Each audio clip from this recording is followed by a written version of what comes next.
श्रीगणेशाय नमः। श्रीजानकीवल्लभो विजयते पञ्चमसोपान सुन्दरकाण्ड। शान्तं शाश्वतमप्रमेयमनघं निर्वाणशान्तिप्रदं ब्रह्माशम्भुफणीन्द्रसेव्यमनिशं वेदान्तवेद्यं विभुम्। रामाख्यं जगदीश्वरं सुरगुरुं मायामनुष्यं हरिं वन्देऽहं करुणाकरं रघुवरं भूपालचूडामणिं। नान्या स्पृहा रघुपते हृदयस्मदीये सत्यं वदामि च भवानिखिलान्तरात्मा। भक्तिं प्रयच्छ रघुपुङ्गवनिर्भरां मे कामादिदोषरहितं कुरु मानसं च। अतुलितबलधामं हेमशैलाभदेहं धनुजवनकृशानुं ज्ञानिनामग्रगण्यं सकलगुणनिधानं वानराणामधीशं रघुपतिप्रियभक्तं वातजातं नमामि।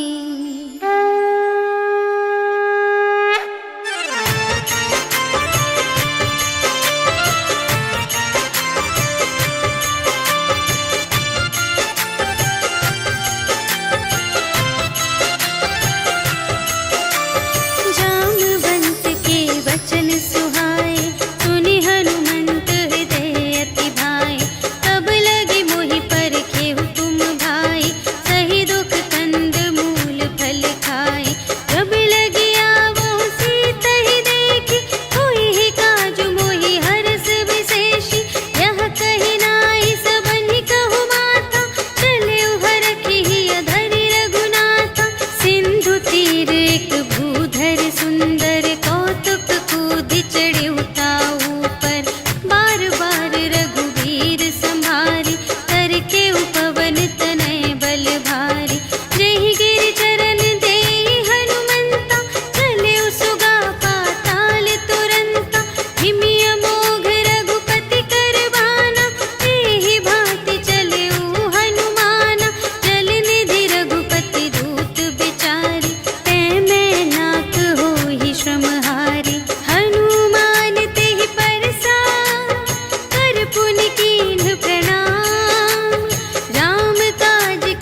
कपटु कपि तुरत ही चीन्हा, ताहि मारि मारुत सुत वीरा। बारिधि पार गयो मति धीरा, तहाँ जाई देखी बन शोभा। गुंजत चंचरीक मधुलोभा, नाना तरु फल फूल सुहाए। खग मृग वृंद देखी मन भाए, शैल विशाल देखी एक आगे। ताव पर धाये चढ़े उभय त्यागे, उमा न कछु कपि कै अधिकाई। प्रभु प्रताप जो कालहि खाए, गिरि पर चढ़ी लंका तेहि देखी। कही न जाई अति दुर्ग विशेषी, अति उतंग जल निधि चहु पासा। कनक कोट कर परम प्रकाशा, कनक कोट विचित्र मणिकृत। सुंदरायतना घना चहु हट्ट हट्ट सुभट्ट वीथि। चारुपुर बहुविधि बना गज, बाजी खच्चर निकर पदचर। रथ बरूथन ही को गने, बहुरूप निसिचर। झूठ अति बल सेन बरनत नहीं बने बन। बाग उपवन वाटिका सर, कूप बापी सोहहि नर। नाग सुर गंधर्व कन्या, रूप मुनि मन मोहहि कहूँ। माल देह विशाल शैल समान, अति बल गरजहि नाना अखारिन। भिरहि बहुविधि एक एकन तरजहि करे। जतन भट कोटिन विकट तन, नगर चहु दिसि रचहि कहूँ। महिष मानुष धेनु खर अज, खल निसाचर भक्षहि एहि।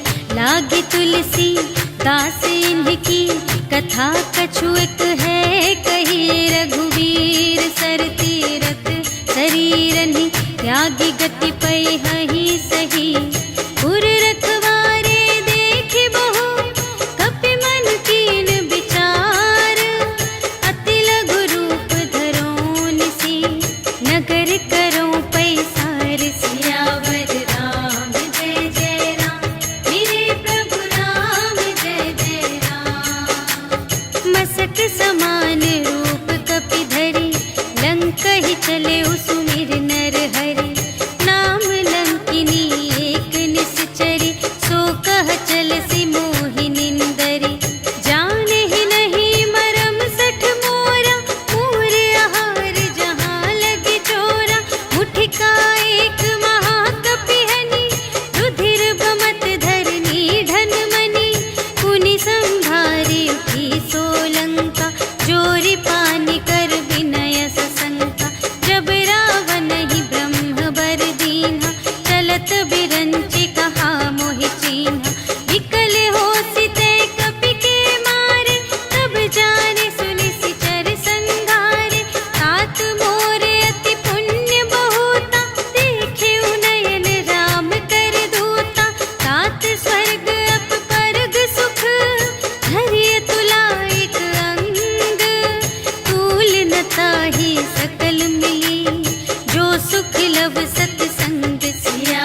ही समय विभीषण जागा, राम राम तेहि सुमिरन कीन्हा, हृदय हर्ष कपि सज्जन चीन्हा। एहि सठ हठ करे हऊँ पहिचानी, साधु ते होई न कारज हानि। विप्र रूप धरि बचन सुनाए, सुनत विभीषण उठि तहाय। करि प्रणाम पूछी कुशलाए, विप्र कहु निज कथा बुझाए। कि तुम हरिदासन मह कोई, मोरे हृदय प्रीति अति होई। कि तुम राम दीन अनुरागी, आयहु मोहि करन बड़ भागी। तब हनुमंत कही सब, राम कथा निज नाम। सुनत जुगल तन पुलक मन, मगन सुमिर गुण ग्राम। सियावर राम जय जय राम, मेरे प्रभु राम जय जय राम। सुनहु पवन सुत रहनी हमारी, जिमि दस नन्हि महु जीव बिचारी। तात कबहु मोहि जानिय नाथा, करिहै कृपा भानु कुलनाथा। तामस तन कछु साधन नाही, प्रीति न पद सरोज मन माही। अब मोहि भा भरोस हनुमंता, बिनु हरि कृपा मिलहि नहीं संता। जो रघुबीर अनुग्रह कीन्हा, तो तुम मोहि दरसु हठि दीन्हा। सुनहु विभीषण प्रभु कै रीति, करहि सदा सेवक पर प्रीति। कहहु कवन में परम कुलीना, कपि चंचल सबहि विधिहीना। रात लेहि जो नाम हमारा, तेहि दिन ताहि न मिलै आहारा। अस में अधम सखा सुनु, मोहु पर रघुबीर। कीन्ही कृपा सुमिरि गुण, भरे बिलोचन नीर। सियावर राम जय जय राम, मेरे प्रभु राम जय जय राम। जानत हूँ अस स्वामी बिसारे, हिरहित काहे न होहि दुखारे। एहि विधि कहत राम गुण ग्रामा, पावा अनिर्वाच विश्रामा। उनि सब कथा विभीषण कही, जेहि विधि जनक सुता तह रही। तब हनुमंत कहा सुनु भ्राता, देखि चहऊँ जानकी माता। जुगति विभीषण सकल सुनाई, चले पवन सुत विदा कराई। करि सोई रूप गयो पुनि तहवा, बन अशोक सीता रह जहवा। देखि मनहि महु कीन्ह प्रणाम, बैठे ही बीति जात निस जाम। रिस तनु शीस जटा एक बेनी, जपति हृदय रघुपति गुण श्रेणी। निज पद नयन दिए मन, राम पद कमल लीन। परम दुखी भा पवन सुत, देखि जानकी दीन। सियावर राम जय जय राम, मेरे प्रभु राम जय जय राम। तरु पल्लव महु रहा लुकाए, करई विचार करूँ का भाई। तेहि अवसर रावण तह आवा, संग नारी बहु किए बनावा। बहु विधि खल सीतहि समुझावा, साम दान भय भेद दिखावा। कह रावण सुनु सुमुखि सयानी, मंदोदरी आदि सब रानी। तब अनुचरी करऊँ पन मोरा, एक बार बिलोक ममोरा। दिन धरि ओट कहति वैदेही, सुमिरि अवधपति परम स्नेही। सुनु दस मुख खद्योत प्रकाशा, कबहु के नलिनी करई विकासा।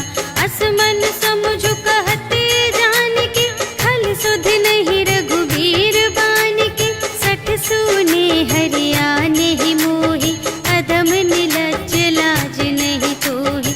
आपु ही सुनि खद्योत सम, राम ही भानु समान।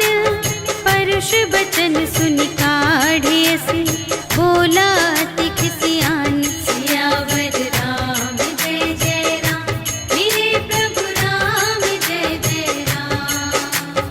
सीता ते मम कृत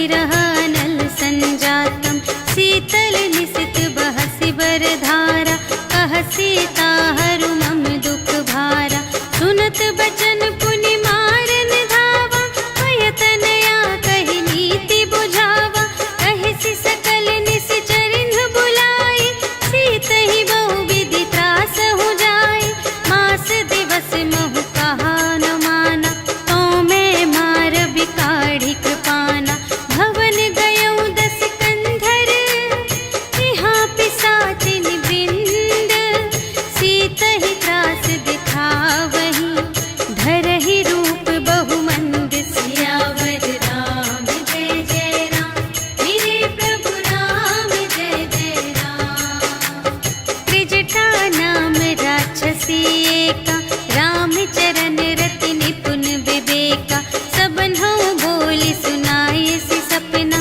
सीतहि सेई करहु हित अपना सपने बानर लंका जारी जातु धान सेना सब मारी हर आरूढ़ नगन दस सीसा मुंडित सिर खंडित भुज बीसा एहि विधि सो दक्षिण दिस जाई लंका मनहु विभीषण पाई नगर फिरी रघुवीर दोहाई तब प्रभु सीता बोली पठाई यह सपना मैं कहूँ पुकारी होई ही सत्य गए दिन चारि तासु बचन सुनते सब डरी जनक सुता के चरणन ही परी जहाँ तहाँ गई सकल तब सीता कर मन सोच मास दिवस बीते मोहि मारे ही निश्चर पोच सियावर राम जय जय राम मेरे प्रभु राम जय जय राम त्रिजटासन बोली कर जोरी मातु विपति संगिनी तै मोरी तजो देह करु बेगी उपाय दुसह बिरहु अब नहीं सही जाई आने काठ रचु चिता बनाई मातु अनल पुनि देहि लगाई सत्य करहि मम प्रीति सयानी सुनै कुशवन सूल समबानी सुनत बचन पद गहि समझाए सि प्रभु प्रताप बल सुजसु सुनाय सि निसिन अनल मिल सुन सुकुमारी अस कहि सो निज भवन से धारी कह सीता विधि भा प्रतिकूला मिलिहि न पावक मिटिहि न सूला देखियत प्रगट गगन अंगारा अवनि नावत एक अवतारा पावक मय ससि स्रवत न आगे मानहु मोहि जाने हथ भागी सुनहि विनय मम विटप अशोका सत्य नाम करु हरु मम शोका नूतन किसलय अनल समाना देहि अग्नि जन करहि निदाना देखि परम बिरहा कुल सीता सोचन कपिहि कल्प समबीता कपि करि हृदय विचार दीन्हि मुद्रिका डारि तब जन अशोक अंगार दीन हर्षि उठी कर गहेउ सियावर राम जय जय राम मेरे प्रभु राम जय जय राम तब देखी मुद्रिका मनोहर राम नाम अंकित अति सुंदर चकित चितव मुद्री पहचानी हर्ष विषाद हृदय कुलानी जीत को सकई अजय रघुराई माया ते असि रच नहीं जाई सीता मन विचार कर नाना मधुर बचन बोले हनुमाना रामचंद्र गुण बरने लागा सुनत ही सीता कर दुख भागा लागी सुने श्रवण मन लाई आदि हुते सब कथा सुनाई श्रवणामृत जेहि कथा सुनाई कही सुप्रगट होत किन भाई तब हनुमंत निकट चली गयो फिर बैठी मन विस्मय भयो रामदूत मैं मातु जानकी सत्य शपथ करुणा निधान की यह मुद्रिका मातु मैं आनी दीन्हि राम तुम कह सहिदानी नरवा न रही संग कहु के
बचन तजहु कदराए। निशिचर निकर पतंग सम रघुपति बानु प्रसानु। जननी हृदय धीर धरु जरे निशाचर जान। सियावर राम जय जय राम, मेरे प्रभु राम जय जय राम। जो रघुबीर होति सुधि पाए, करते नहीं विलंब रघुराए। राम बान रबिउए जानकी, तम बरूथ कह जातु धानकी। अब ही मातु मैं जाऊं लवाई, प्रभु आय सुनहि राम दोहाई। अछुक दिवस जननी धरु धीरा, कपिन सहित आई है रघुबीरा। निशिचर मारि तोहि लय जय है, तिहु पुर नारद आदि जसु गए हैं। है सुत कपि सब तुम्हि समाना, जातु धान अति भट बलवाना।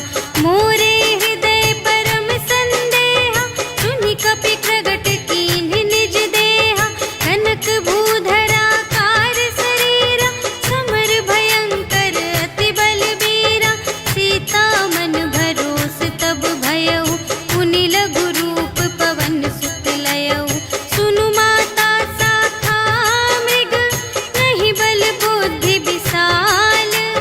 प्रभु प्रताप ते गरुड़हि, खाई परम लघु ब्याल। सियावर राम जय जय राम, मेरे प्रभु राम जय जय राम। मन संतोष सुनत कपि बानी, भगति प्रताप तेज बलसानी। आशीष दीन्हि राम प्रिय जाना, ओहु तात बलशील निधाना। अजर अमर गुण निधि सुत होहु, करहु बहुत रघुनायक छोहु। करहु कृपा प्रभु अस सुनि काना, निर्भय प्रेम मगन हनुमाना। बार बार नाय सिपद सीसा, बोला बचन जोरि कर कीसा।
पुनि उपजा हृदय विषाद। सियावर राम जय जय राम, मेरे प्रभु राम जय जय राम।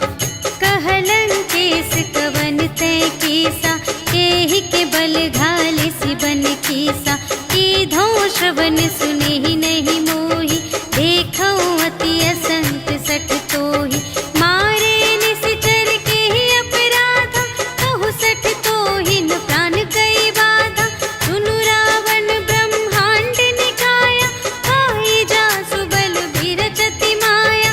जाके बल बिरंचि हरीसा, पालत सृजत हरत दस सीसा। जा बल शीस धरत सहसानन, अंड कोश समेत गिरि कानन। धरई जो विविध देह सुर त्राता, तुमसे सठन सिखावन दाता। हर को दंड कठिन जेहि भंजा, तेहि समेत नृप दल मद गंजा। हर दूषण त्रिशिरारु बाली, बधे सकल अतुलित बलशाली। जाके बल लवलेश ते, जितेहु चराचर झारे। आसु दूत में जा करी, हरियाणेहु प्रिय नारी। सियावर राम जय जय राम, मेरे प्रभु राम जय जय राम। जानो मैं तुम्हारी प्रभुताई, सहस बाहु सन परी लराई। समर बाली सन करि जसु पावा, सुनि कपि बचन बिहसि बिहरावा। आयउ फल प्रभु लागे भूखा, कपि सुभाव ते तोरेउ रोका। सबके देह परम प्रिय स्वामी, मारहि मोहि कुमारग गामी। जिन्ह मोहि मारा ते मैं मारे, तेहि पर बांधेउ तनय तुम्हारे। मोहि न कछु बांधे कैलाजा, कीन्ह चहु निज प्रभु कर काजा। विनती करऊं जोर कर रावण, सुनहु मान तजि मोर सिखावन। देखहु तुम निज कुलहि बिचारी, धन तजि भजहु भगत भयहारी। जाके डर अति काल डेराए, जो सुर असुर चराचर खाए। आसो भय रुक बहु नहीं कीजे, मोरे कहे जाए की दीजे। प्रणत पाल रघुनायक, करुणा सिंधु खरारे। गए शरण प्रभु राखी हैं, तब अपराध बिसार। सियावर राम जय जय राम, मेरे प्रभु राम जय जय राम। राम चरण पंकज उर धरहु, लंका चल राज तुम करहु। ऋषि पुलस्त्य जस